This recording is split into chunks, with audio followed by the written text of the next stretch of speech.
નમસ્કાર, આપ જોઈ રહ્યા છો ન્યૂઝ ગુજરાત. હું છું આપની સાથે રૂચા પંડ્યા. વાત કરીએ વિગતવાર સમાચારોની તો અમદાવાદના સાયન્સ સિટી વિસ્તારમાં અત્યાધુનિક ટેકનોલોજી ધરાવતી સ્ટેમ સેલની ખાસ મલ્ટી સ્પેશિયાલિસ્ટ હોસ્પિટલ સેલ સ્ટારનું ગુજરાતના મુખ્યમંત્રી ભૂપેન્દ્ર પટેલ દ્વારા ઉદ્ઘાટન કરવામાં આવ્યું. આ પ્રસંગે ભારતીય જનતા પાર્ટી સરસપુર વોર્ડના કાઉન્સિલર તેમજ અમદાવાદ મ્યુનિસિપલ કોર્પોરેશનના પૂર્વ શાસક પક્ષના નેતા ભાસ્કરભાઈ ભટ્ટ તેમજ ગુજરાત રાજ્યના સહકારિતા મંત્રી જગદીશભાઈ પંચાલ પણ ઉપસ્થિત રહ્યા હતા. આ હોસ્પિટલમાં સ્ટેમ સેલની ખાસ થેરાપી અને રિસર્ચ થકી તમામ પ્રકારની સારવાર કરવામાં આવશે, જેમાં થેરાપી અને રિસર્ચ માટે સેન્ટરમાં પેશન્ટના જ સ્ટેસમેલના માધ્યમથી પેશન્ટની અનેક પ્રકારના રોગોની સારવાર કરાશે, જેનાથી ખાસ દર્દીની મસલ્સની રિકવરી ખૂબ જ ઝડપથી થશે અને હેલ્પફુલ રહેશે.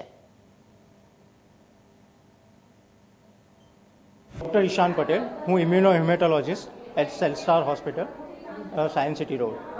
હોસ્પિટલ છે એ સ્ટેમ સેલ થેરાપી અને રિસર્ચ ઇન્સ્ટિટ્યૂટ છે, બરાબર છે, જ્યાં પેશન્ટના પોતાના બોડીમાંથી સ્ટેમ સેલ્સ કલેક્ટ કરીને એને પ્રોસેસ કરીને પેશન્ટને થેરાપી માટે વિવિધ રોગોના થેરાપી માટે આપવામાં આવે છે.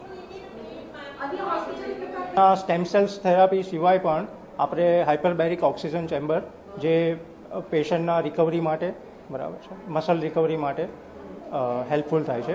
બીજું અહીંયા cosmetic procedures, anti ageing therapies, બધી જ પ્રકારની થેરાપીઝ અહીંયા ઉપલબ્ધ છે.